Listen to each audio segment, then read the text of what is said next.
Well, a very good afternoon to you all and welcome to this special care session running for the next 45 minutes. We're doing a live question and answer session all about how to effectively engage with your MP and elected representatives. And wherever you are joining us from this afternoon, you are so welcome. Whether you're joining us on Facebook or on our YouTube channel, Care.org UK, we are just delighted that you're spending this brief time with us. We hope that the session today will be practical and helpful. We hope that your questions will get answered as we think about this really important, practical way that we as Christians can be salt and light in today's generation. And to help us think through how to engage well with our MP, I am absolutely delighted to introduce our guest for today's session. Tom Kendall is the Politics Network Coordinator for UCCF. And Tom, welcome to Care Sessions. Hi, James. Thanks for having me. It's nice to see you. How you doing? Nice to see you. Now, I want to just get this off the bat straight away. Tom, you are not only the Politics Network Coordinator for UCCF, which we'll come on to in a moment. You're also a former graduate from the CARE Leadership Programme. Is that right? This is true. Yeah. Guilty as charged. Fantastic. Now, when were you on the programme? A couple of years ago now. So 2018 to 2019. Yeah. Brilliant. And who did you do your placement with? So I was based with a Cornish MP from the St Ives area. It was, really great to get to know a bit more about Cornwall and work for the folk there. And as you think back on your year on the programme, what were some of the highlights? What were some of the best things about it? I just loved the fact that you were put together with a group of other people who kind of had a shared common goal, but who thought differently, and the kind of chance to figure things out together throughout the year, test one another, learn together, pray together was absolutely excellent, and certainly sharpened up kind of my thinking and my political ideas really. So that was brilliant, and it was just great to be part of that community. Going into politics can be a bit of a weird time, and doing it with such a good supportive network was fantastic. Really enjoyed that. Amazing. Well, to those of you who are watching with us on Facebook and on YouTube, just to encourage you that the CARE Leadership Programme has been going for over 20 years. And to those of you who do support us financially, this is in part what your contributions go towards, just helping us to invest and equip younger generations of Christians to make a real difference in society. Tom, you are now working for UCCF. Just tell us quickly, who are UCCF? And what do you specifically do in that ministry? Great, thanks, James. The UCCF is a charity that seeks to support Christian unions and universities across the country. We aim to help them as they seek to give every student the chance to hear the gospel whilst they're at university.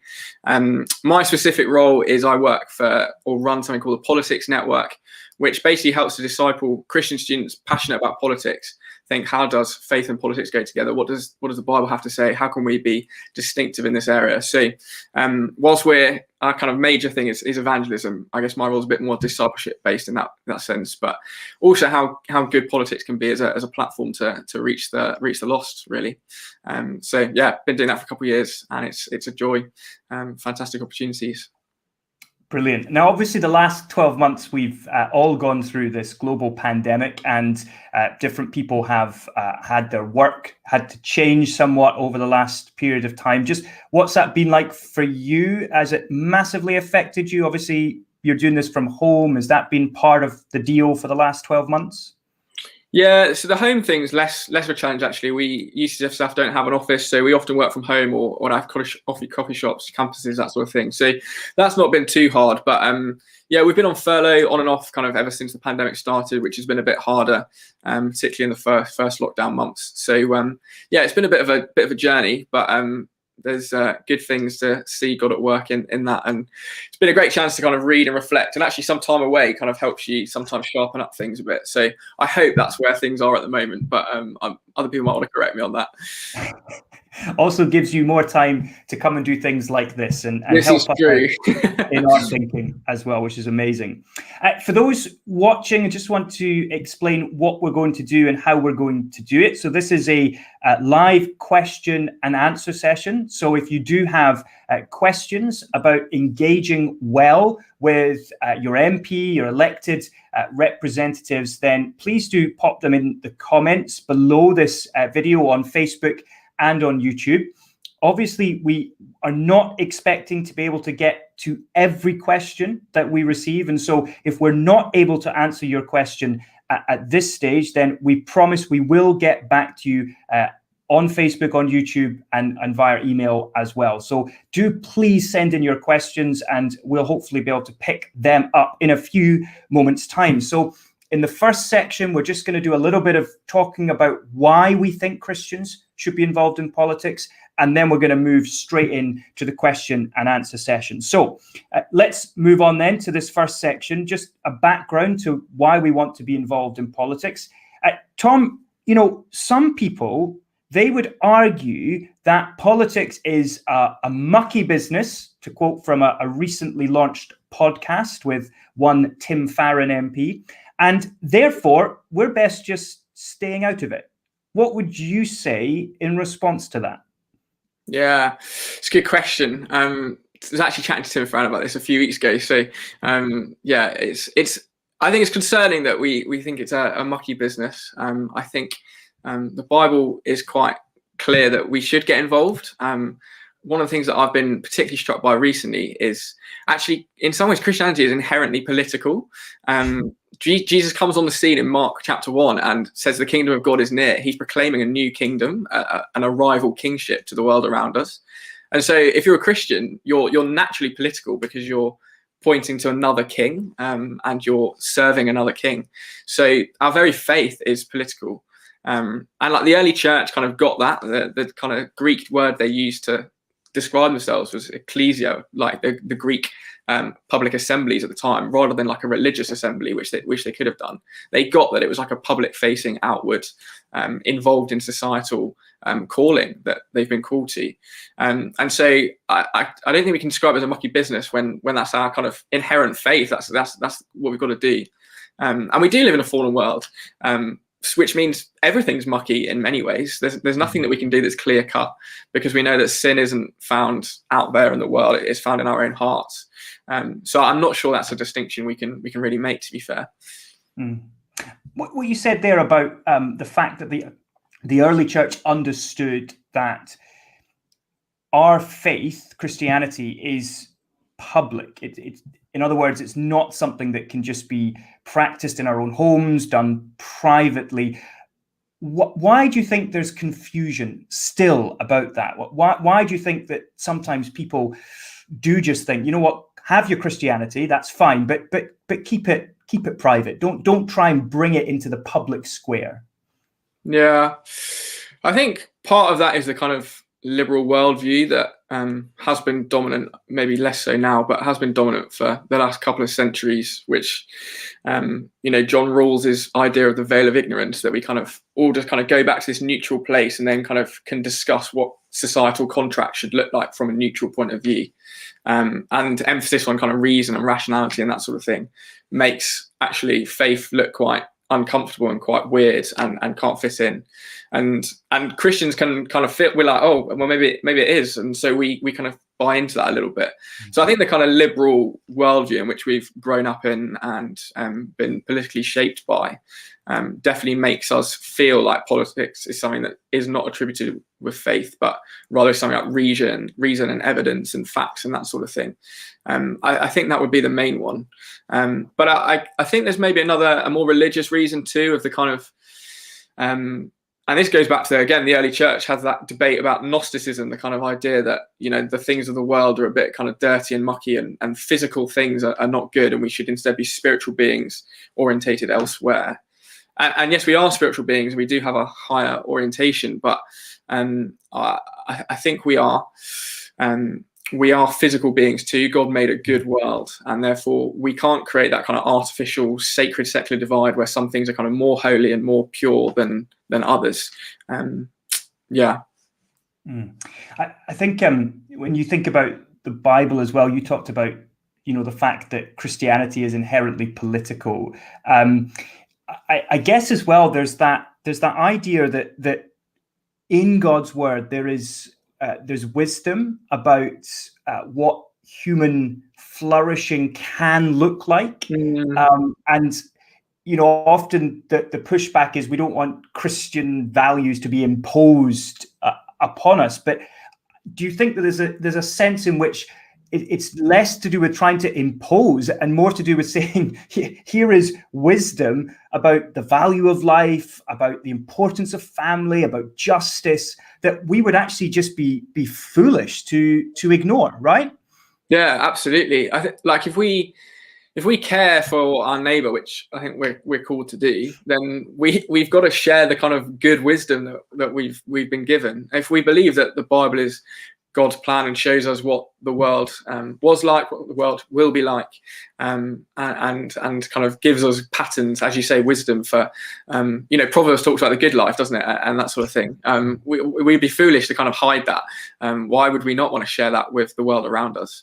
But I think that comes maybe from a lack of conviction. It's quite easy just to think it's good for us that believe it, but actually, I think there are many ways in which you see that actually what the Bible says, and I think we'll maybe realise that as society moves away from maybe more Christian values, that actually those things are good. I think as well that there's such a need for courage in communicating Christian values into our culture today. God's wisdom from God's words, we can believe it, we can know it to be true, but it's another ballgame altogether to then try to communicate that to a potentially hostile audience. And I wonder if, just as you think about Parliament, as you think about MPs, for example, first of all, a really obvious question, the answer, are there Christian MPs? And second of all, the bigger challenge surely is, how do we build a relationship if our MP is not a believer? Yes, there are Christian MPs. I was delighted to work for one, and there's numerous others. The APPG, or All Party Parliamentary Group for Christians in Parliament, is kind of a good place to go to find out about some of the work they do and some of the work Christians get up to in Parliament. So yeah, there are Christians in Parliament. How do we build good relationships with our MPs who might not be? It's absolutely essential to kind of going back to those things we're talking about. If we want to serve the world around us, if we want to proclaim the good news that we've been given and God's pattern for flourishing, then we should want to use the channels that we've been given, and MPs are some of those. And it's so easy, isn't it, to like turn our back on and just try and on our MP and just think they won't listen, that sort of thing. But actually, constitutionally, they've got a duty to listen to us. It's important that we talk to them. I think advice on kind of good relationships. I think first of all, we've got to communicate to them. We can't just hide and then be surprised when they don't listen to us or don't expect us to get involved, or that they don't think like us. If we're not talking to them, we're not communicating with them, not sharing things. And so emailing your MP is a great way to do that. Signing petitions is another way. Why not? MPs are often active in their constituency. If you're a church leader or a business owner, it would be very easy to kind of invite them along to see what you do, talk to them about some of the ways that public policy, etc., influences you, and build up a bit of a relationship there. MPs also have constituency surgeries where you can go along, book a meeting with them, and chat to them face to face. That might be a brilliant way of doing it. Often that's more about casework, so kind of personal issues that you'd like them to raise on your behalf. But they're an opportunity to talk about other things too, if you'd like. And I think that's a great one. One thing that I was thinking on reflecting for this session is actually we live in a very thankless society. MPs do a really hard job where they're battered from every side and rarely get thanked for it. If you're communicating to your MP and not just with criticism, but with thanks for what they do, picking up and following on the work they do and praising them for that, that would stand out massively and really help to a good relationship. I've never done this, but I was thinking, I felt quite convicted that maybe we should be, turning up to our MP's offices and sending chocolates and stuff at Christmas time, and just like we would for our postman or our bin men. Those are all kind of just little things, but would make quite a big difference. This is so helpful, Tom, because I often feel very disconnected from my member of parliament. I mean, I know who they are. I have reached out to them a number of times. I must say I've never heard back from them, which is one of the biggest deterrents, I reckon, that people kind of feel is that, well, what's the point if they're not even responding? But I love this idea of just acknowledging how difficult the job of an MP is. Like, we're talking about tens of thousands of constituents with multiple issues, multiple problems, multiple demands on their time. And that's quite apart from turning up to debates and following all of the weird and wacky and wonderful rules of Westminster, right? Like, this is a very, very difficult job for any human being to do, isn't it? Yeah, absolutely. The hours are long. You're away from your family for most of the week. The debates and stuff are grueling. And there's so many different things that you've got to balance all the time. As you say, James, it is just a really difficult job that very few people actually can do and do well. Do keep sending in your questions. If you're watching on Facebook, on YouTube, if you've just joined us, I'm here with Tom Kendall. He's the Politics Network Coordinator for UCCF, a ministry that's there to empower Christian unions and support Christian unions at universities across the UK. We would love to hear your questions. We're talking about how to effectively engage with your MP. For example, we've talked already about the need for Christians to be involved in politics and the biblical wisdom that empowers us to do that. And we've also thought a little bit about good advice on building a relationship with your MP. Tom, another question that's come in, why should my relationship with my MP matter? Why should it matter? Yeah, I think as Christians, it matters because our relationship with our MP is a reflection of the church to those MPs. So how we convey ourselves and our thoughts and our feelings, and even what we campaign and talk about, reflects on what they think of Christianity. And it's not just the MP; it's the staff's offices. Each MP will have, two or three plus staff that actually read the emails first, and so you're actually impacting a little audience there. And so if we want to be salt and light, if we want to tell people about Jesus, if we want to represent our Lord and Savior well, how we interact with those people matters. And I think that's also important, and is a reason why we can't not engage. Going back to the previous one, is if Christians never get in touch, if they never campaign about things that are wrong or unjust, we're not actually loving our neighbour. We're not pursuing active justice, which the Bible talks about. And the MPs won't get a picture of Christians as people that care about the poor, care about the vulnerable, care about justice. So I think it reflects on our church. It reflects on our Lord and Saviour, most importantly. And I think it's just, we are going to be, as Christians, probably chatting about issues and caring about issues that maybe other people in society won't do. If we don't have a good relationship with our MP by which we can influence them or call for these things to be brought up in Parliament, then who's going to speak for the voiceless in that way? Christians have had a long tradition of being at the forefront of speaking for those in society who have no voice. And if we're not using our relationship with our MP to do that, then actually lots of issues are going to go under the radar and not receive the care or the attention that they should.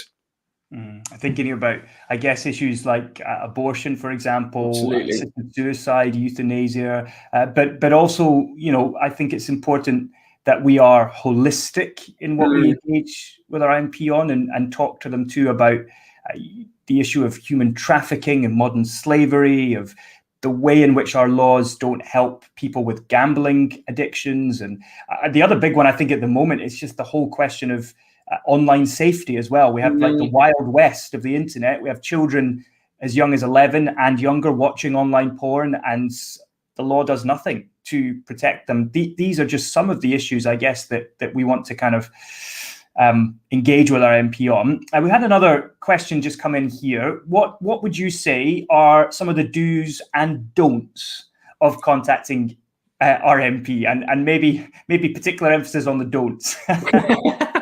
Yeah, I think the do. To start with a do and be a bit more positive. I think the first one is be kind and be distinctive. Going back to the point earlier, the onslaught of hate and criticism that you get as an MP, don't fall into the trap of just being just another person that emails in or rings up and spouts a load of criticism. Be kind, be fair. These are human people with dignity, seeking to serve their society and their country well. So treat them with kindness and thanks. On some of the don'ts, I think, yeah, obviously, therefore, is don't abuse, don't spout hate, etc., that sort of thing. But to kind of touch upon some of the stuff you're saying at the end of the last question, James, was actually we don't just email in or get in touch over like classic Christian issues, because again that affects our witness. Christians should be people that care about all forms of injustice, not just abortion, marriage, euthanasia, the kind of typical ones. I remember reading something by Tim Farron, who was talking about how on the domestic abuse bill, loads of Christians got in touch to complain about the abortion amendments that were included, but not one got in touch to talk about how good it was that there was a law coming in to prevent against domestic abuse. We've got to see how that looks, so I think don't just kind of become another kind of he uses the term predictable lobby group, but campaign about a variety of issues. And a variety of issues that cross party lines. Christians don't fall neatly into any party, and so if we're a Christian who's a Tory voter or a Labour voter, we ought to be willing to call out a party when they do something wrong, or when they're not caring for the vulnerable, and not otherwise. I think practically it's good to do research as well. Lots of kind of your classic voting list and records and that sort of thing doesn't always tell a full picture of the way that MPs have contributed in debates, the wrestling that they've gone with, the conversations they've brought up in closed door rooms and back corridors with ministers. And so it's good to research and investigate these different things, rather than just kind of going in and assuming what we know. Respond with a bit of humility, try and understand where your MP is coming from. And I think another one, and this is again a bit more practical, would be there are lots of organisations out there, CARE not least one of them, who provide good templates of kind of issues and how you can write to your MP. But actually, personally writing something, doing a bit of research yourself, comes across a lot better. It takes more time, but it comes across a lot better. Means you can work a bit more on that relationship. And actually, I think often means you're more likely to get a response. So that's just a practical tip. But I feel like those would be my big things. That's really helpful. I mean, just to pick up on that last point about writing personally, this is a bit of sometimes a personal hobby horse of mine, because I think that nowadays the temptation is to just add your signature to a standard letter that you've not had to write yourself, that a lobby group may have already written for you. And you get the satisfaction of feeling like you've contributed, which is true.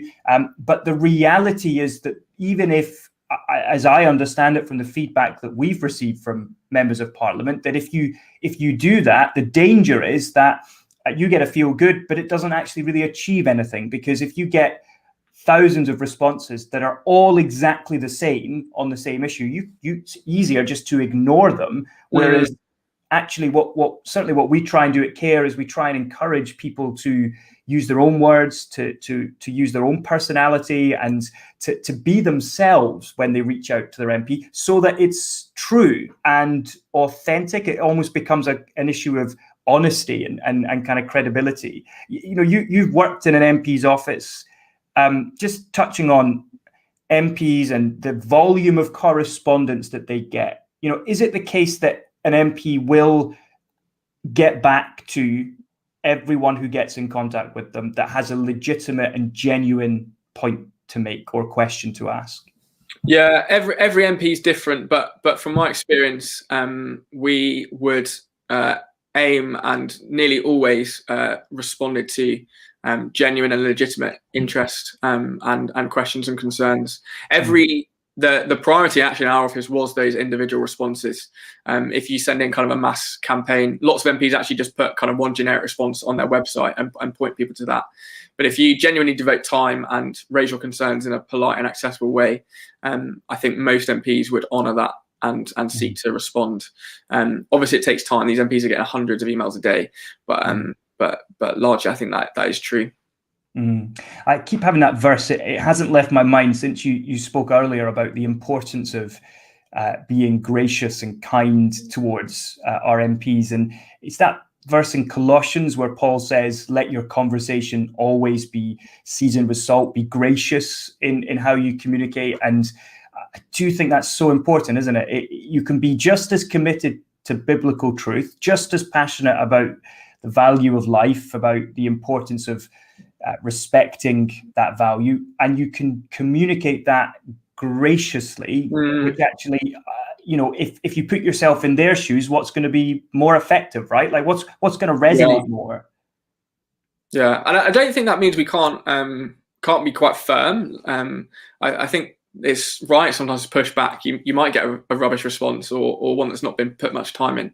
But even when we're like angry and frustrated, I think we've still got to be, as you say, gracious and exhibit the fruits of the Spirit, showing that we are not of this world, that we represent something better, and we have a better story to tell. Yeah, I love that. One of the things that I think people sometimes feel, and this comes from speaking to folk at CARE events, for example, is just the question of, does it actually make a difference? Do you know what I mean? Like practically, me writing to my MP about, let's say, abortion, which, they may not agree with me on it. Does it actually make a difference? What's the point? Yeah, I think might want to take a step back on that question first and say, I think we're called to engage even if we're not successful, even if we don't win. Even if we don't make a difference. I think going back to some of those things we talked about earlier, loving neighbour, the fact it's inherently political, even the fact that we're actually called to submit to government, Romans 13, 1 Peter 2, and numerous other places that talk about civic engagement. I think we're called as Christians to be faithful first and foremost, and champion those who have no voice, champion the vulnerable. And so I think even if we don't get response, even if we're sick and tired of sending in emails or writing to them or ringing them up or trying to do all these things, we've still got a duty and the fact that we serve a different king means we've got the strength and the ability to keep doing that, even when that is hard and disappointing. So even if we're not successful, I think we should still be doing it, and because being faithful is our priority. I do think though, being honest, it's unlikely to make masses of difference. I think sometimes I saw very few occasions where we changed radically our position on something because of an email that came in. But having said that, I think MPs have a duty to read them and respond to them. They have to engage then with the arguments that you're spouting. The staff do. That raises discussions in the office. You don't know what the outcomes of that might be. Your MP, even if they disagree with you, might be willing to champion your cause. And sometimes they're not going to champion, say you're pro-life, they're not going to champion your pro-life goals, but they are going to champion your religious freedom to be able to hold those pro-life laws and that sort of thing. And so in small ways, I think actually it does make a bit of a difference. It's important that we keep doing it. Yeah, I think that would be the key things. And sometimes you never know, they may change their mind. I think particularly if you have a lot of personal responses, if you get 300 copied and pasted responses from one thing, then as we said earlier, you just kind of turn your back. But if there's an overwhelming outpouring of genuine engagement, you never know where that might go. Pray about it and see what God might be able to do or is able to do. I think one other thing just to add to that's always struck me about political engagement is that I think it's so true. You're not necessarily going to get an immediate response the way that you want it, but if you think about the rest of life, that very rarely happens. You think about evangelism, often you have to stick at it with someone and walk with them through their questions and their doubts, and it's not often a kind of Damascus Road one moment thing. And political change, law change, takes ages. Like even the fastest government bill that's fast tracked through, Commons sitting all night to get it through, even that can still take weeks rather than it all just happening very, very, very quickly. Most of the time it takes a long time, right? You've got to stick at it. Yeah, and I think also we want to avoid the trap of thinking politics is the only way we change the world. I'm not sure politics is the way. I think often politics is maybe a bit further downstream from things like art and culture and film and all these other sorts of things. And so we maybe need to expand our horizons a bit if we do want to genuinely have an influence and move. Let's just not be narrowly focused. Let's see politics as one of the many ways in which we can be a witness to Christ. That's great. Now we have another question from someone watching on YouTube, from Linda Howard. Linda, thank you so much for getting in touch. Really grateful for you and for your engagement here. If an MP has been involved in legislation on something and then cannot vote on that, say, for example, pro-life, what can we do in that situation? So if you have an MP, they've been involved in legislation on something and then they cannot vote on it, say, for example, pro-life, what can we do in that situation? Tom, what do you reckon? Yeah, so I guess this maybe happens with kind of government ministers and stuff. They don't necessarily have the freedom to vote whatever they want and whatever they say. My MP is in the government, and so when you contact, you kind of know what you're going to get because they're going to be chatting about government policy, and so in a way it might be less freeing and less encouraging than a backbench MP who might be like, I'm willing to stand up and criticise the government, or an opposition MP willing to do something about it. But I think government MPs have a lot of influence. It's not done publicly, you won't see it, but you don't know what the conversations are, and they actually in some ways therefore have greater access to the government and maybe ability to make change. So I think, I'd encourage Linda to persevere and keep going. You might not see the fruit of it, and it's not necessarily going to be as encouraging as chatting to someone else who's more willing and able to criticize and go back against something. But I think you might be surprised at how much change could maybe happen through those doors. That's brilliant. Again, I'm reminded of, sometimes you think about evangelistic tracts that folk would give out and you put them through letterboxes at Christmas time, maybe. You've no idea what then happens. And yet we believe in a God who is always at work and can use our feeble efforts to accomplish great things. We have another YouTube question ready as well from someone watching on YouTube, which is going to appear. Here it is from Carol. Carol, thanks so much for joining with us and engaging. Really grateful for you. With particular issues being discussed in Parliament, is it always best to speak to your local MP first, or can you approach a particular minister? That's a great question. Tom, what do you reckon? Yeah, that is a fantastic question, and the way Parliament works is you're always encouraged to go through your MP. Other MPs don't have responsibility and actually are actively discouraged from engaging with people that aren't their constituents. So first and foremost, always go to your MP, and just simple things like make sure your postal address is on your letter, because otherwise they don't know who you are and where it's coming from. And your MP is your representative, so they will do that.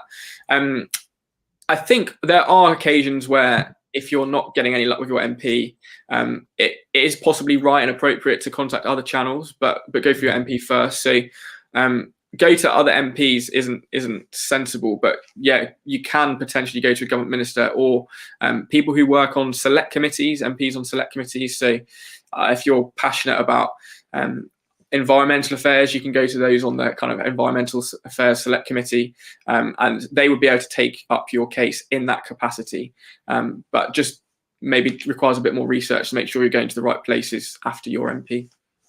And this is exactly where organizations like CARE can help you as well. If you have questions specifically about who best to contact in different scenarios and situations, just reach out to us. Email us, mail@care.org.uk, and I promise you we will get back to you with all the information that you need to help guide your thinking on that. We have another YouTube question coming in. They're coming in like a flood now from Nigel. Nigel, thank you so much for your question. Really appreciate you. If the MP has no apparent sense of ethics or conscience, what is the best way to appeal to their better judgment? Oh, I love that question. And I get the easy part where I just go, Tom, What do you reckon? Thanks, Nigel. That is a hard question.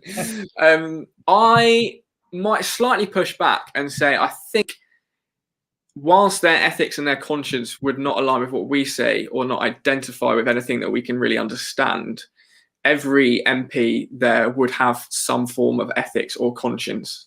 And so it might take a little bit more work. I think you can try and learn about them. This is going back to where your good relationship with an MP matters. If you understand what makes them tick, why they're in Parliament, what they campaign for, why they do it, how they do it, you get a little bit of an idea about how they operate, and you can then tap into some of those things to appeal and potentially try to persuade them. I was reading a book earlier, and it's talking about the importance of freedom in America. Now, freedom, is something we celebrate as Christians, but we also recognize freedom's got limits. Whereas Democrats and Republicans in America both argue from the case of freedom. And so actually, if you want to try to persuade some of them, then freedom might be the avenue to do it. I wonder what that might be in your case, Nigel. But I think a little bit of research there might help. Otherwise, I think you can be honest about your Christian convictions, and I think often going back to that kind of liberal worldview thing we were chatting about earlier, we're a bit worried about doing that. But everyone's got a worldview of some sort. It might be an atheistic worldview, it might be a Marxist worldview, all these different things.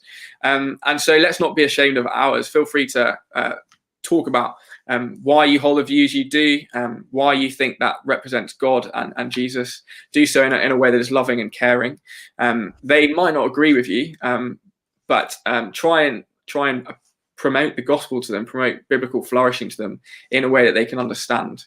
I think there are other things you can do as well, which I can go into a bit more, but I think I'll leave it there for now. Again, I think just re-emphasizing that point about perseverance in this, and it's like so many things in life that God calls us to be faithful and to keep going, even when we are actively dealing with discouragements. We can feel like Elijah did after that amazing success when God sent fire down and really showed that he was God. And then the very next moment, he's running for his life because Jezebel's breathing out murder against him. And we can be a bit like that. We get the highs and the lows, and it's about being consistent, I think, as well. We have a Facebook question, which is going to pop up here from Jane. Jane, thanks so much for getting in contact. Do Scottish MPs get to vote on English laws? Well, look, as a Scotsman from Edinburgh, greatest city in the world, no offense to everyone born elsewhere, sometimes known as the New Jerusalem, actually, or heaven on earth. Tom, do Scottish MPs get a vote on English laws? As far as I'm aware, they don't anymore. That was changed a few years back, but feel free to correct me if I'm wrong on that, James. No, I think you're right. I think there are certain situations where it is allowed. But again, we can provide you with guidance if it's a specific question, a specific vote that you've got questions about. Then please reach out to us at CARE on Facebook, on YouTube. Email us, mail@care.org.uk, and we will look into each and every case that you raise with us. And you can always ask your MP as well whether or not as their understanding, they get a vote on a particular issue. But no, you're right, Tom. It did change recently, and it has sort of muddied the waters a little bit, which is not always very helpful. Well, look, we've got about 6 minutes remaining before we're going to draw this to close. I wonder if I could just finish with a final sort of question to you, Tom. If there was sort of, as people go away and think about this and think about engaging with their MP, if there was one thing that you could say to them to just encourage them in that work, what would you say to them? Yeah, I think this would go back to my point on faithfulness. I've been very struck by that this past year, particularly. I can so often get into a thing of I've got to win them over. I've got to sort this out. I've got to get Christian values back. I've got to do all these things. We must win. We must win. We must win. And I think that's actually really helpful. It means we end up doing things that are not honoring to God because we say that the means justify the ends. We try and bring in God's kingdom now when I think we're told to wait for God's kingdom. And so what we're told to do whilst we wait for God's kingdom, we're told to be faithful. We're told to make disciples of all nations. We're told to love our neighbor as ourselves. And so be faithful in these things. When it's not always going to go our way, it will be hard and it'll be frustrating. But God sees what we do. God sees the love for others. God sees the humble and the generous and the kind ways we treat other people. I think that's what matters. Yeah, fantastic. And I guess, again, just reflecting on what you've just said, and to throw in the fact that in addition to all of that, we also believe in the God of the impossible, and the God who time and time again, think of Gideon and his army deliberately reducing it in number to show that the ultimate power is from God. And think of the cross of Christ. There is strength in weakness. And I think that maybe that it does apply to our political engagement as well. Really, absolutely. Really helpful. We are weak so that he is strong. More. Absolutely. And I guess it's in our weakness that his strength is made perfect. So listen, everyone who's been joining with us on Facebook, on YouTube, just a huge thank you to all of you for spending this brief time with us. We're so grateful for every single one of you. If we haven't managed to answer your question, then please do get in contact with us. Leave it in the comments below. We'll come back to you, or email us, mail@care.org.uk. We'd love to hear from you. If you have other questions about Parliament, whether it's here or down at Westminster or Scotland, Northern Ireland, Wales, whatever it might be, we're more than happy to receive your questions and try and answer them as best we can. Just a couple more things from me before we draw this to a close. If you're watching on YouTube and you're not yet subscribed to the CARE.org UK YouTube channel, then you know what to do. Hit subscribe. It's completely free, and become part of this growing community where you will access more video content just like this. When I last checked, we were on 497 subscribers, and I know someone working behind the scenes right now who would be absolutely delighted. He would be able to go to his Easter holidays happy if we got over 500. So if you could subscribe to CARE.org UK, we would really appreciate that. Like our Facebook page as well. Next Friday, the 2nd of April, we're going to be releasing a brand new podcast, and it's with the author, Dr. Catherine Mannix, and she is absolutely brilliant at explaining more about palliative care, quality end-of-life care, and also just giving us some truths about what death and dying actually looks like in the real world. It's really helpful stuff. And so that's coming next Friday, and will be available on Spotify, Apple Podcasts, Google Podcasts, and there'll be some clips on our YouTube channel as well. So we would love for you to enjoy that. As always, Tom, absolute pleasure to spend this time with you. And is there anything that people can go and have a look at if they want to know more about the work that you're involved in? Yeah, absolutely. Thanks, James. It's been great to be here. You can look at the UCCF Leadership Network politics website with banners underneath advertising that. Our material is primarily aimed at students, and our events are primarily for students, but we're always looking for prayer supporters and people who'd like to get involved. And if you know a student, do point them our way.